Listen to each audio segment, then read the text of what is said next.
So look up please, I will post this Excel, update the Excel file.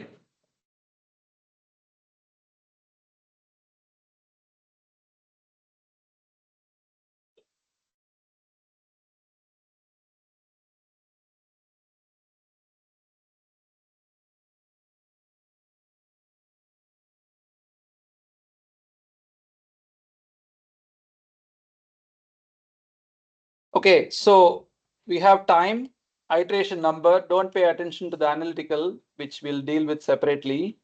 K1 depends on the previous time and the solution at the previous step. So if you look here, cell B2, sorry, cell B3 and N3 will what influence the solution or the value for K1, because K1 should be calculated at the previous time point and the previous value of X, which happens to be the initial condition. So you first calculate K1, calculate the intermediate time, and then the updated value of Y, which is X. I mean, in this case, I have written X, but you get the point. Y plus half K1 dt. Then calculate K2, which is minus 1 times square root of this value, just like K1 was minus 1 times square root of this value here. Okay. So you get K1, K2, update the value of time again. I did it twice because it helps me, to know that it's only these two columns that will influence column J. So it's EFG, HIJ, KLM, and together I have to calculate the updated value as 1/6 times delta T, 1/6 times delta T, plus weighted average of K1 plus 2K2 plus 2K3 plus K4. So you may ask the question like all this is very algorithmic. What is the concept here? The real concepts are in how do you construct numerical methods based on Taylor series and why you should choose fourth order or second order or whatnot. Once you have made the decision, implementation is not very complicated. Okay, so you calculate this, drag it on, and then here I have the analytic solution. For this problem, analytic solution happens to be y equals 1 minus t divided by 2, the whole square. And if I put that in, what you can see here, this is what I want you to see. For a very relatively coarse time step, coarse meaning COARS, coarse, ARSE, coarse time step, that is delta t equal to 0.1, we are getting accuracy that is to the 6th decimal point. So RK4 is a really powerful method. It allows you to use large time steps for getting reasonable accuracy. So let's say, for example, we want to do this not in steps of 0.1, but maybe 0.5 seconds. Okay, let's say we do 0.5 seconds. Okay. What happened here?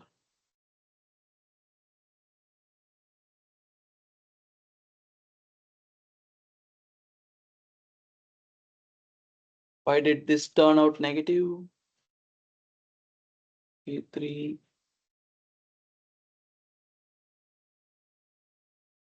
Okay, let's not do 0.5, maybe 0.2.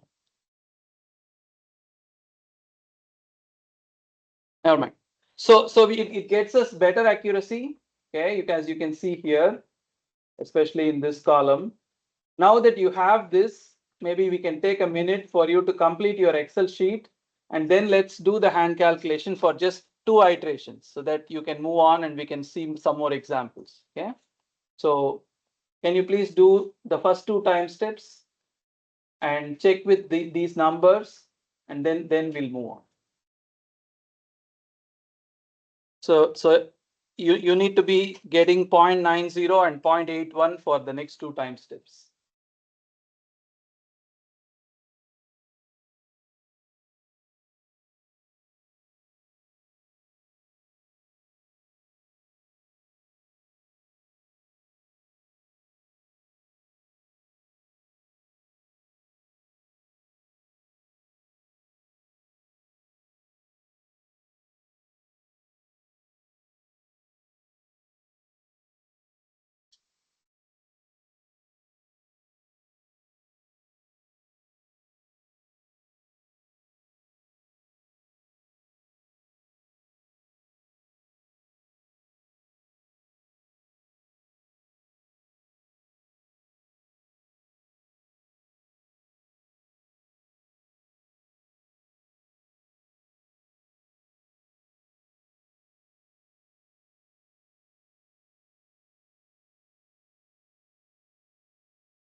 So while we are doing this, how is the project coming up? Like each groups, can we get like a 30-second update from each group? Yes.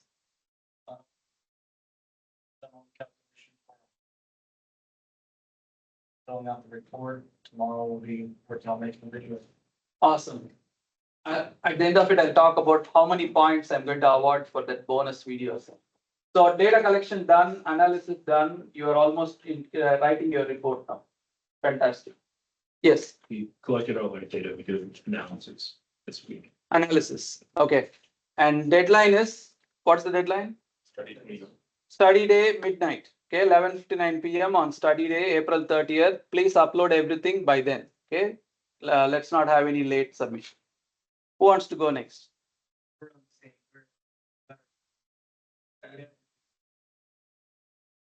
What is your project? The survey, the arrival time.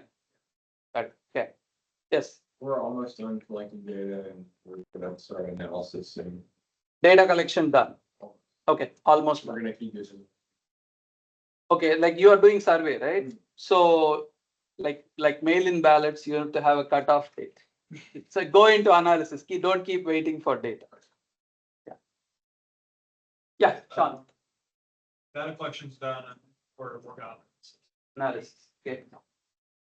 fixing issue with simultaneous simulation and we're still kind of gathering data.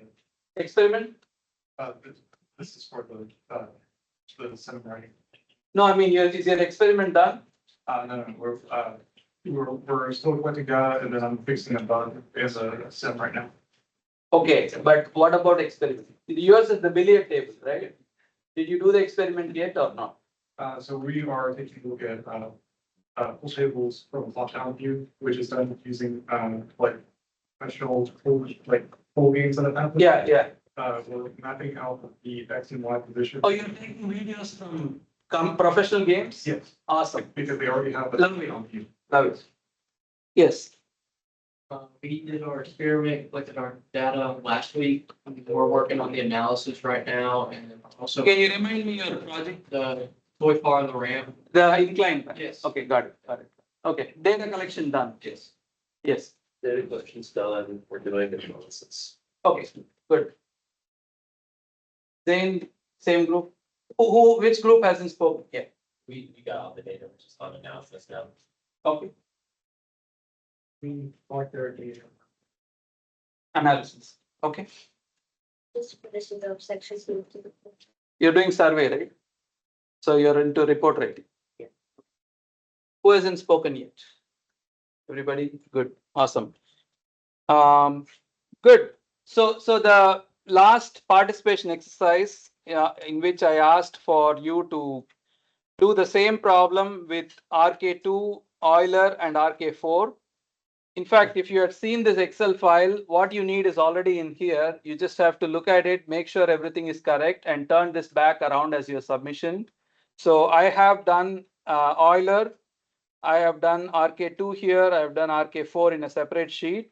And in this sheet tabulation, I've kind of tabulated what is the improvement in accuracy when you do with RK2 compared to Euler or RK4 compared to Euler. So you can do this analysis to convince yourself that the methods progressively get better. They involve more work, but they also get better. Euler is less work, but it's a very inaccurate method. So years from now, when somebody gives you a ODE to solve, you should be quickly able to say, I'll use RK4 because I remember it being a very accurate method. Boom, that's it. Okay. Okay, so how are we doing here? Is everybody able to calculate these two values? 0.9025 and 0.8100 with pencil and paper?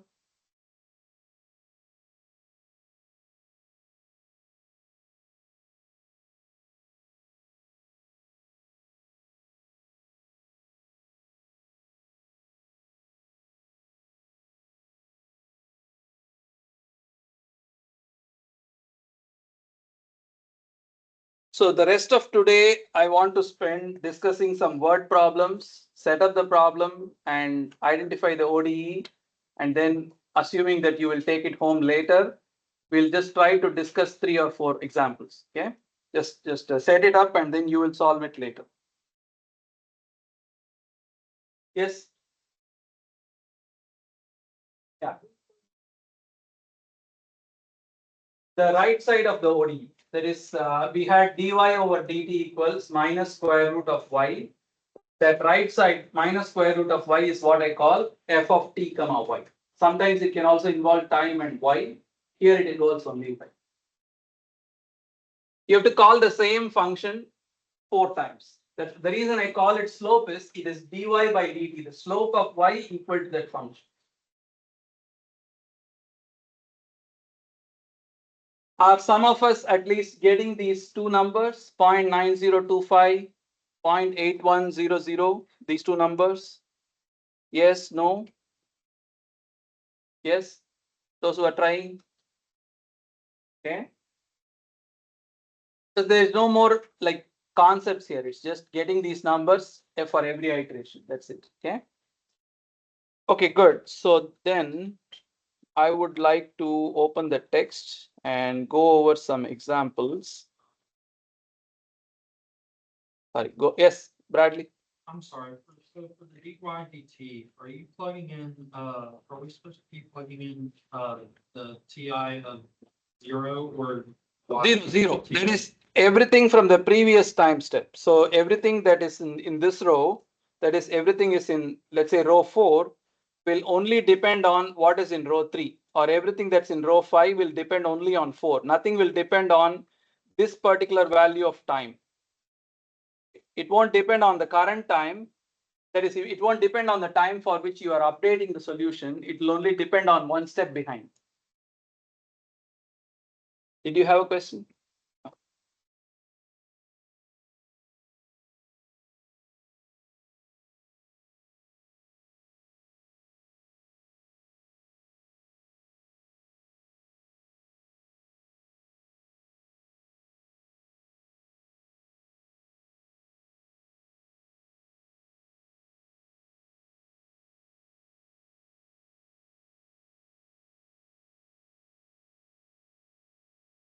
Okay, I would like to discuss problem 28.49 given here. Problem 28.49. Take a look. We want to set it up and then we'll move on to, we'll just set it up and then you can complete it. 28.49.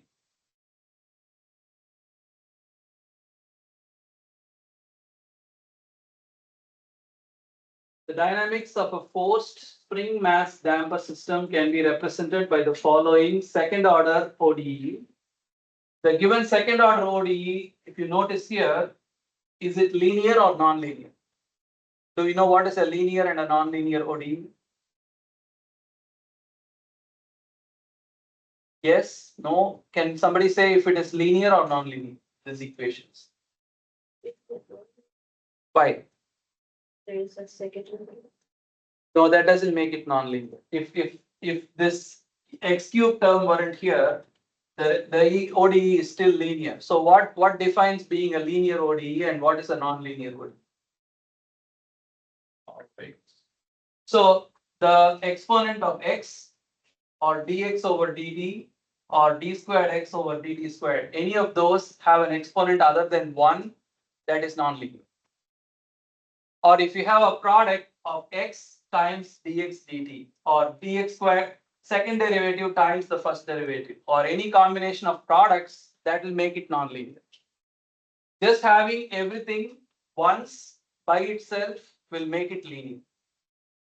Okay, so this equation as written, if K3 is 0, represents the linear case. If K3 is non-zero, represents the non-linear case.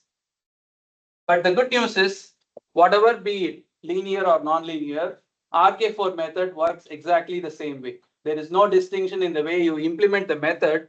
You still have the same Excel file. You punch in the functions correctly, it will work for linear, non-linear. Okay. Okay. So we have this equation. It is second order. It is non-linear. The values of m, the damping coefficient c, the value of this force amplitude P and the frequency P cos omega t, the omega, they are all given. So even though it looks like a scary word problem, all the numbers you need are given. So this is like 1 kg, 0.4, and then P equals 0.5, omega is 0.5.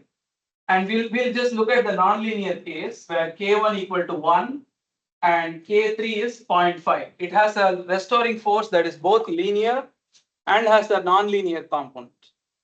Okay. My question for you is, this is not a dynamics class. We just want to solve this. How do we set up the problem? You have a second order ODE. How will you reduce it to something that you can solve with RK4 or RK2 or Euler method?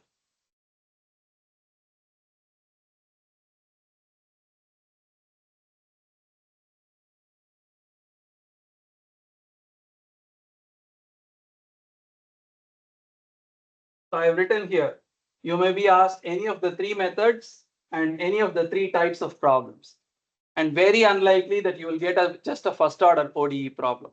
I'm telling you, I already made the exam. So I know it's very unlikely that you will get a first order ODE.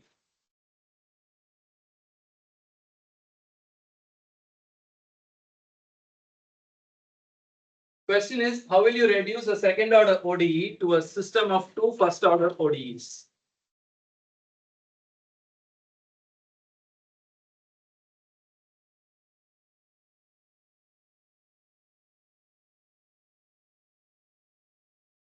Yes, any thoughts? So you have m d squared x over dt squared plus c dx dt plus k1x plus k3 x cubed equal to p cos omega t. This is your equation. Okay.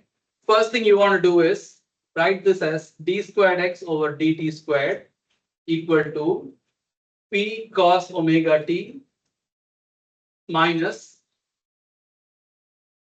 p dx dt minus k1x minus k3x cube, and the whole thing has to be divided by mass.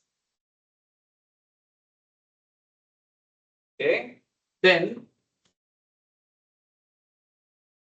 let's define dx over dt equal to y. Let's introduce a new variable y, which is dx over dt, that is the speed. Okay, that will imply this equation, which is d squared x over dt squared, is nothing but dy over dt equal to 1 over m p cos omega t minus cy minus k1x minus k3x cubed. So what I have here is equation 1, that is dx over dt equal to y, and I will choose whatever initial condition that was given. I need to look that up. And equation 2 is dy over dt is a function of time x and dx over dt or y with initial condition y of 0 equal to, so this is initial displacement and this is initial speed. And in the problem, initial displacement and speed both are given as 0.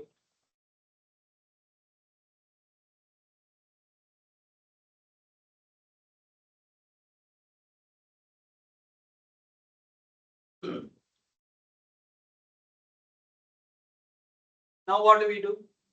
Let's say we have to use the Euler method. What do we do? I mentioned something about solving for both x and y simultaneously at each step. What about simultaneous?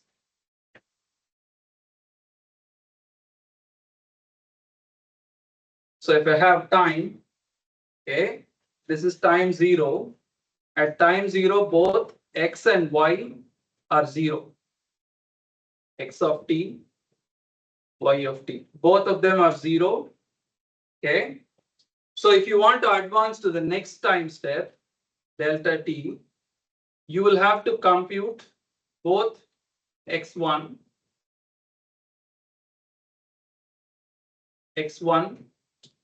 and y1.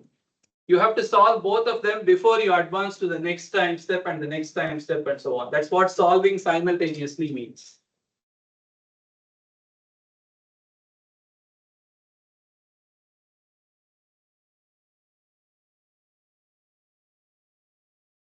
Okay. So if you apply a method like, or any method, Euler method, RK2, whatever method, you have xi plus 1 is xi plus delta t, or I'll write delta alpha, which is a factor that may change, times delta t multiplied by an approximation for slopes, which depends on the order of the method, where m, I'll write this as, one second, I'll separate. Xi plus 1 is xi plus alpha delta t times summation I equals 1 to m beta I ki, where m is the order of the method, which in our case is 1, 2, or 4, and beta I are weights, and alpha is the coefficient that appears. In our case, it can be 1, half, or 1/6. This summarizes all the methods we have seen, Euler, RK2, and RK4. And you have to write a similar equation for y also.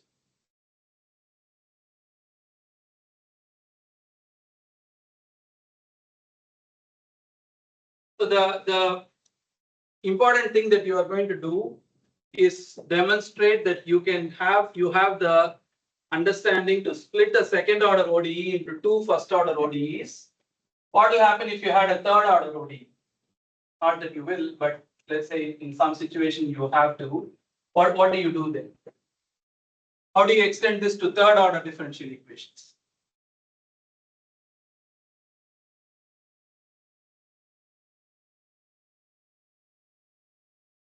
Or fourth order differential equations in your bending moment and strength of materials, all the topics that I gave. Have to do all those methods simultaneously, so like a third order would have 3 simultaneous. Three equations. So let's say you have d4y over dx4 ei equal to some loading function. So you would first make the substitution. D cube y over dx cube is, let's say, z. That gets you dz over dx equal to f of x. And this you have to reduce into, let's make another substitution, dz over d, I'm sorry. Sorry, you'll work backwards, sorry. We'll start with d dx cube times dy by dx equal to f of x. So if you call this z, you have d cube z over dx cube, which is nothing but d squared over dx squared of z, or dz over dx, which is f of x. So you will call this some new variable, call it t, or not t. Let's say we call it p. So you have d squared p over dx squared is d over dx of dp over dx equal to f of x. Then you will have, let's call this q. So dq over dx equal to f of x, that is equation 1. And then dp over dx is equal to q, that's equation 2. And then dz over dx, that's equation 3. And then finally, dy over dx equal to z, that's equation 4. Nth order differential equation will split into n first order differential equation. Okay, that's the principle. I'm not going to ask any of this. I will probably stick to second order if I do ask.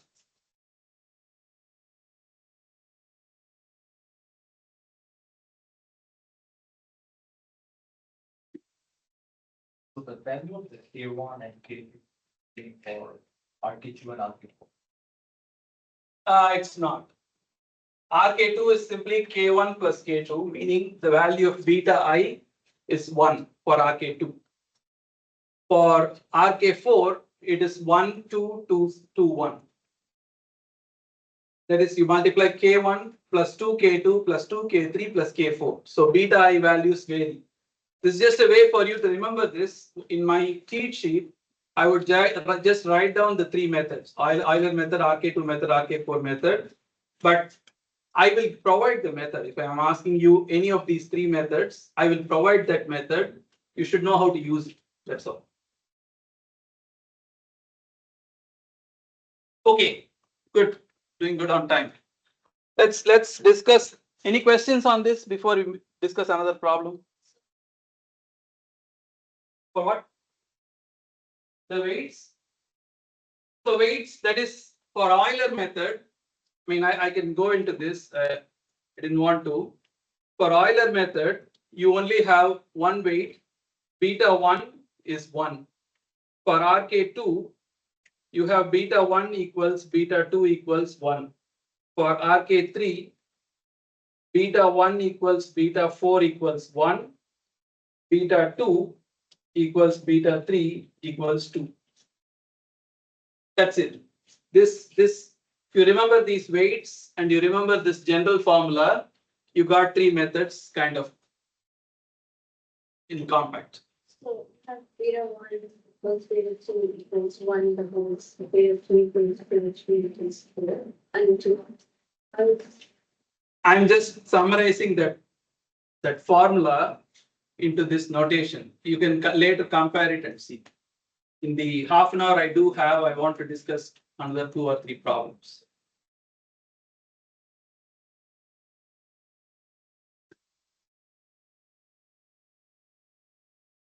Can we discuss problem 28.50?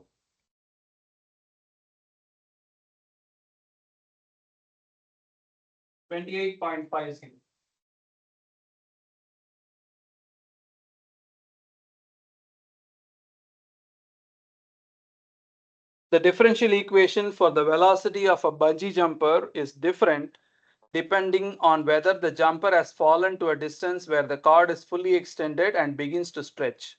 Thus, if the distance fallen is lesser than the cord length, the jumper is subject only to gravitational and drag forces.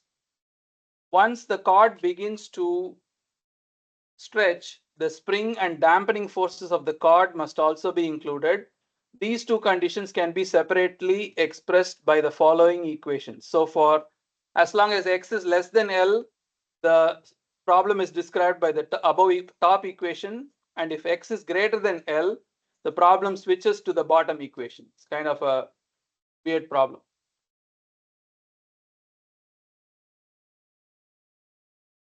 Where v is velocity, t is time, g is gravity, sin x is the function that returns -1, 0, or 1 for negative, 0, and positive values of x, respectively.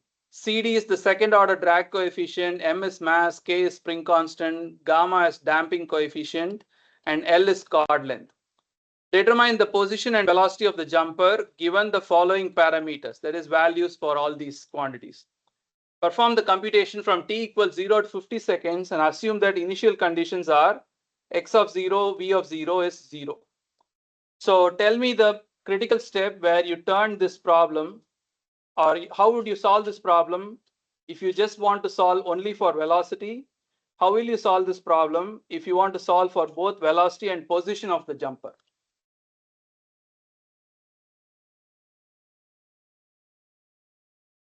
If I just want velocity, let's talk that first. What do I need to do?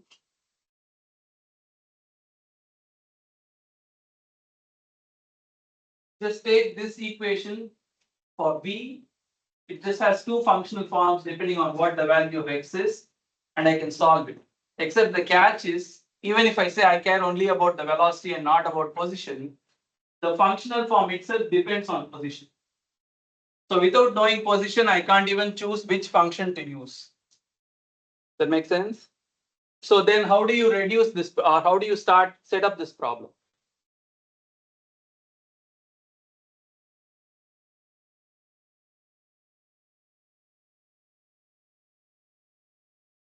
What is the definition for speed?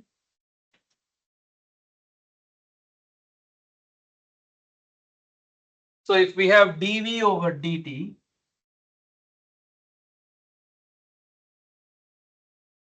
dv over dt is given as a function of time, is it? No, it's a function of v. Okay. It also has a dependence on x. Globally, it depends whether its x is less than L or greater than L. So v depends on v and x. Can we say that? And v itself is nothing but rate of change of x. So here's your equation 1 and 2. You have to solve for xi plus 1 equal to xi plus, let's say we are doing the Euler method, delta t times vi, and vi plus 1 equal to vi plus delta t times the function evaluated at vi and xi. This is if we are doing Euler.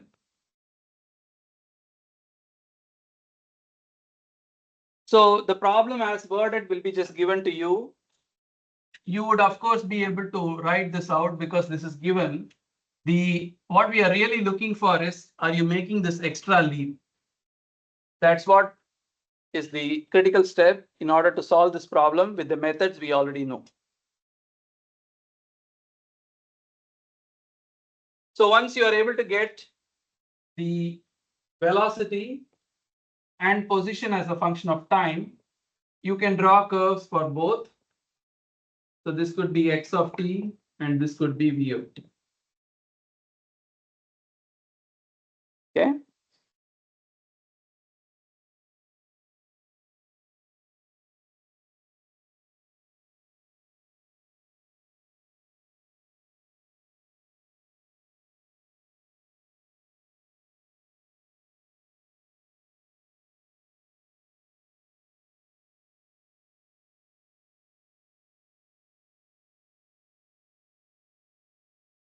Any question on this? Are we okay? Are we okay? You said this. Okay. You mean say no questions, right? Yeah. No. Okay.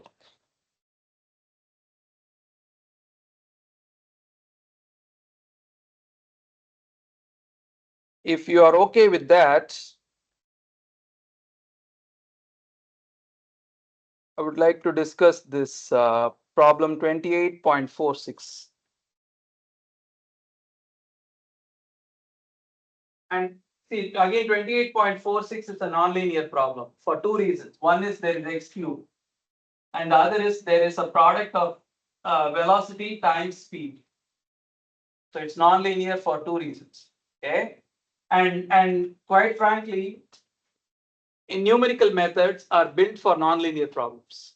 Nobody has to solve a linear problem using using numerical methods, because if this were a regular ODE, you can solve it using analytical techniques for ODEs. You all have taken differential equations course, right? So you don't need this course for solving plain simple problems. This is meant for such complicated equations. Okay, so we have this here. Let's take a read and then we can talk. We'll address only the nonlinear portion.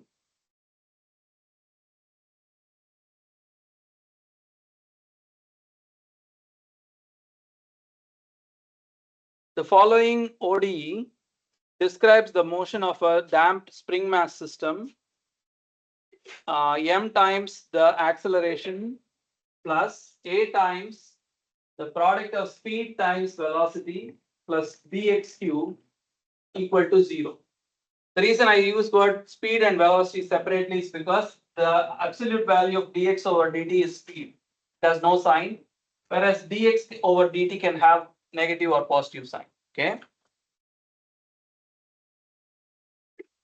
The spring is cubic with a spring constant of 5 newtons per meter cube, and the damping term is nonlinear and represents air damping as additional information.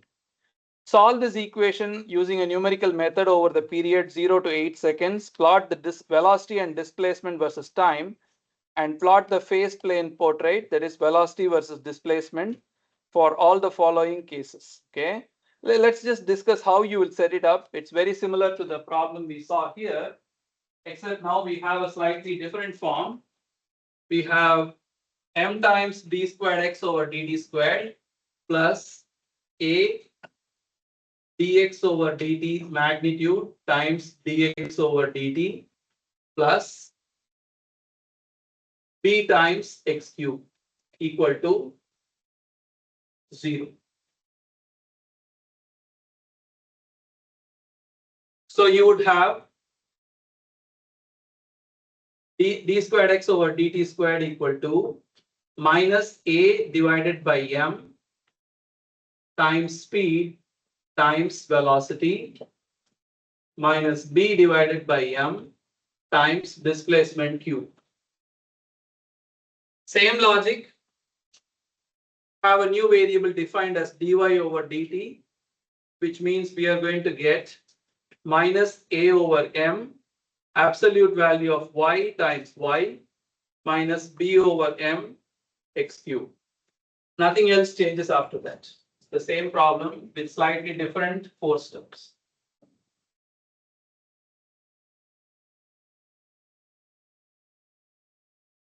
Brian, are you okay?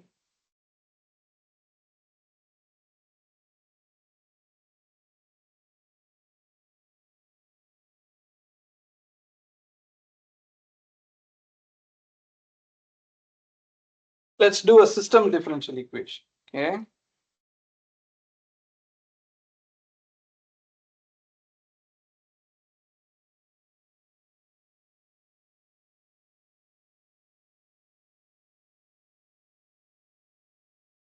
Problem 28.34. Problem 28.34.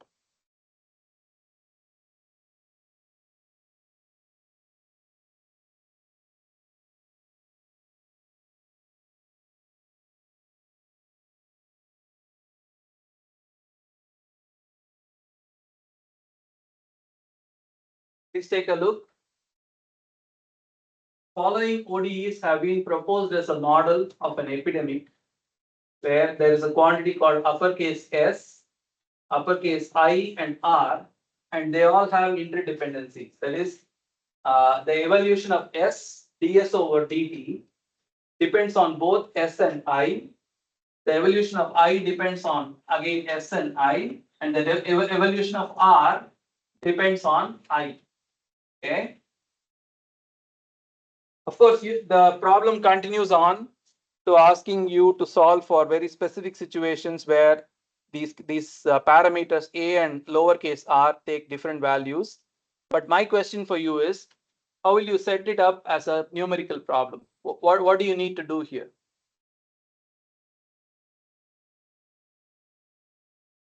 Yes. Is it a single type of problem? Yes. Mark has 2 equations. This has 3. That's it. And three variables. And 3 equations, 3 variables. That has two equations. 2 equations. Somebody has looked at the mark. Happy. By the way, this is a good moment to say, if you upload the solution or your solution to the mark by Saturday night, there are some points for that. I'll post my solution on Sunday. Okay, so that I get you to even do the mark exam once at least, and as practice.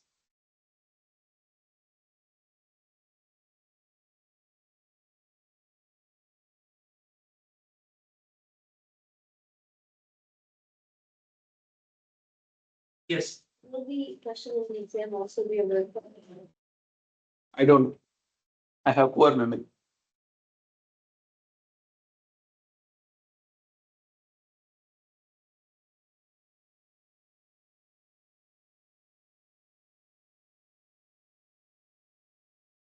So we have ds over dt equal to a function that depends on s and I. It could also depend on r, except it doesn't in this case.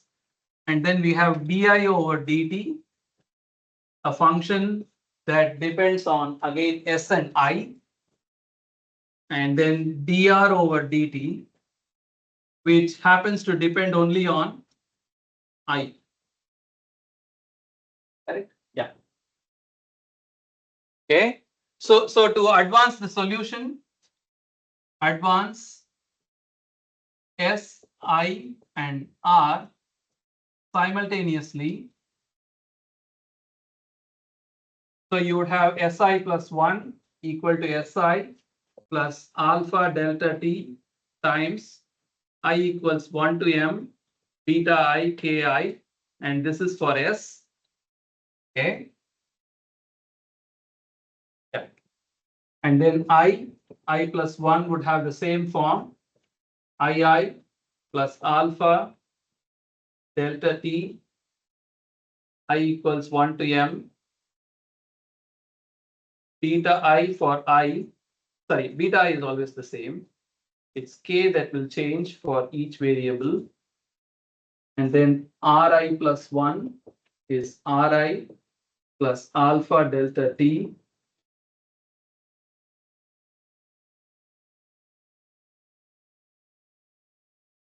It can get pretty complicated soon. That's why these type of problems are best left to Excel or some programming language, Python, MATLAB.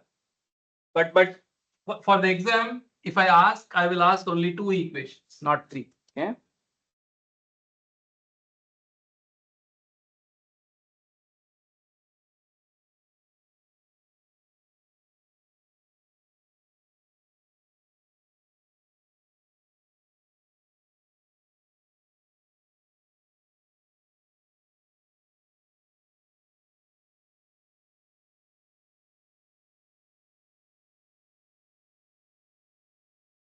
Any type of problem that you want me to try, other than the problems that are given in the mock or in the practice problems.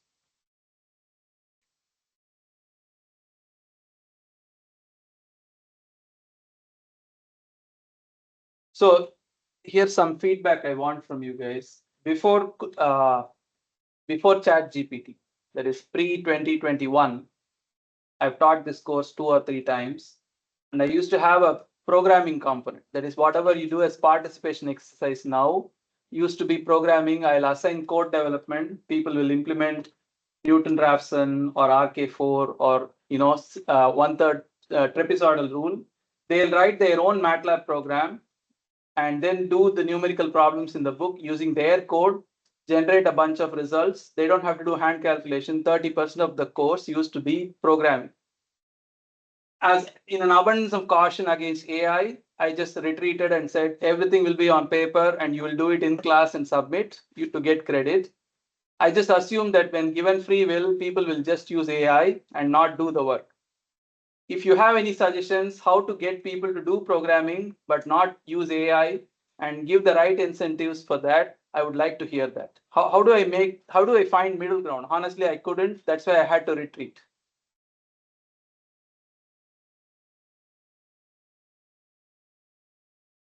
They don't want you to do coding. They want you to run AI to generate code, right? Yeah, because if you even open MATLAB, it's got the thing on the side of it. You know, generally you're gonna have a decent amount of your group that will try it on their own for their knowledge. You got a decent point that will never try and immediately go for the easy option. And then some that will just, when they hit a brick, they'll. They'll take for the easier route. When it's, literally right there on the left side of the screen and no way to get rid of it. There is not a middle ground because the company itself is heading that direction. Okay. At corporate, I think you could allow students to use AI, but have them upload exactly what prompt they use to make sure they're not using, let's say, for example, prompts, the write this code prompt. Instead, you have them upload what prompt they use and how that prompt helps. See, then it will become, I collect that prompt or information from you. Honestly, we don't have the TA time or instructor time to go through the prompts that each of you do. It's not practical. So the intention is, or as a teacher, my goal is to get you to write programs, which I think is a useful skill even in the post AI world, because it's a way of thinking. It helps you think. How do I get to do that? Yes. At a company level, it's being driven from management to not do these things anymore. To basically automate them. He was saying that they're, they're in the programs. Your job as an entry level engineer is gonna be eliminating, especially in today's. You're gonna find ways to either automate, make an AI do something repetitively, or just. I understand that. What I'm saying is, in the outside world where productivity matters and how much dollars you raise in your time as an employee matters, if I were out there, I would totally use AI because I want to stay competitive. That's not what I'm talking about. Within this classroom, within this environment, AI is not something that will help you learn, because I feel programming is what made me into a scientist. It made me think. It made me think in a structured way.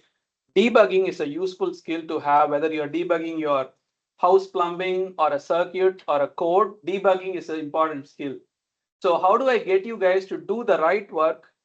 I know some fraction of people will always take the easy way out. They'll argue this is unnecessary. I don't want to talk about, I don't want to address them. I want to address the people who are here to learn. Yes.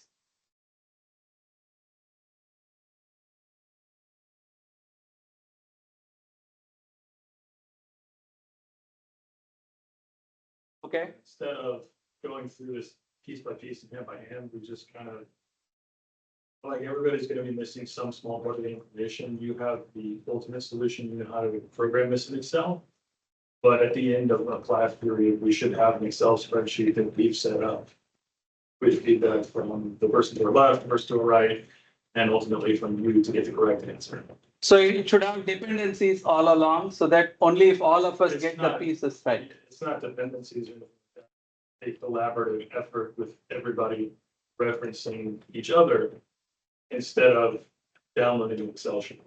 Okay. So would you then also recommend, let's say we give 30 minutes chunk of time during class, create this code or create this sheet, and at the end of the 30 minutes, you have to upload it in order to get your score. The reason I gave so much time for participation is not everyone will be able to do this in 30 minutes. Like people will say, I need more time, I'm not following this, and so on.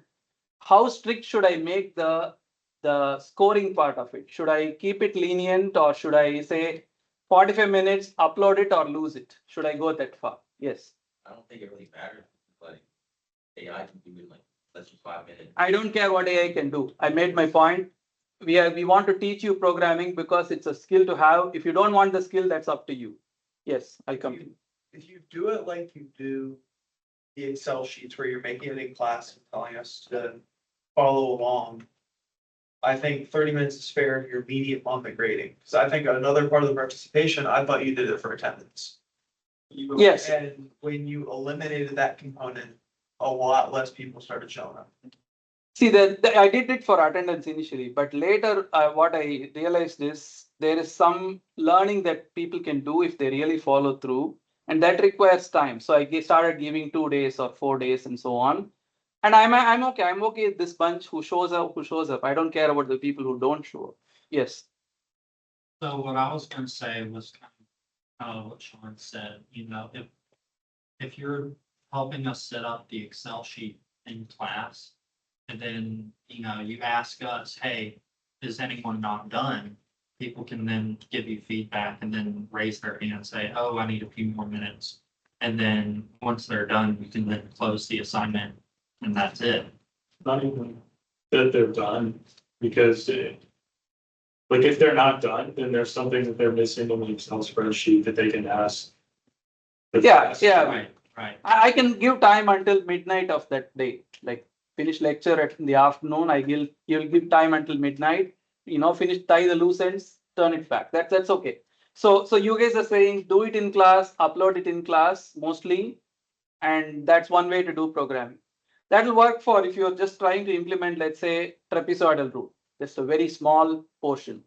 But if we give you, let's say, like a word problem like this one, and I'm asking you to build a RK4 code that will calculate SIR, plot it, that's the kind of exercise I use to assign. I'll say, build a RK4 code that can handle 4 independent variables and solve problem 34 with that. That's the kind of code or assignment I used to do, which I'm not doing. Yes. Okay, tell I me. don't think AI, can't really. Okay, It's not. it's not very good. That's good to know. That's refreshing. Yes. Yes. I don't. As you like to say, you can make it do in class, and then you can have a separate assignment as participation, where the student discusses what issues they had. So, for example, because you're gonna have a lot of students that aren't gonna be able to finish, Right. and instead of like, giving them 2 days and then they do whatever they want within those 2 days, they say why they weren't able to finish, whether it be time, whether it be they got stuck at a certain part, they didn't understand something. Okay, that actually will require me to get more help from the TA, because right now TA does grading. We can have him take an active role, but I really like that what you said, David, about AI being not that competent. It's not, even on simpler problems, it still requires some correction. So that gives me hope, which means I can have people do Excel in class, which is doable, and assign Python or MATLAB programming. Like say RK4, when I was a student, I used to hate it because who wants to do these many calculations? I'm sure you don't, right? I understood the point. I don't want to do these many. So I would write a code, but I don't want to do this hand calculation. So maybe assign MATLAB or Python programming, kind of 5%, 2% type of credit for that. Okay, that makes sense. Yes, you want to say something? The time limit to me doesn't make sense because part of the intention is to get interaction between, this isn't working with my Excel spreadsheet. Even if I don't get it turned in today, you have a 10-minute later class that's going to go, but then also the Excel spreadsheet is the drive. I'm asking my peers. Yeah, actually for that, I think after teaching this again after a break, what I realized is it's the perfect class to pre-record lectures. Like there are like totally, if you count, maybe 15 methods we would have learned. Each method, do a 15-20 minute lecture, record it, upload it, and treat the entire lecture as a recitation session. Okay, watch this video, come to class today, we'll do numerical integration. We'll do like maybe divide it into several groups, 3 or 4 per group, turn this into a recitation session, something like that. Anyway, thoughts for the future. Okay, so this wraps up our lecture portion of the course. There is just 2 more class meetings. On Thursday, I will discuss exam 2. On Tuesday, we have our exam, obviously. On Thursday, I'll try to answer all your questions regarding exam 2. Just 2 more requests or 3 more requests. One, do the last participation exercise. It's worth 3 points, I think. Do the exam 2 solution and upload by Saturday, again 3 points. And do the course evaluations, that's again 3 points just for doing. You don't have to, you just have to say you have done it and you get 3 points. Okay, that is, you have to upload the proof. Okay, and we'll meet on Tuesday. Sorry, we'll meet on Thursday. Thank you.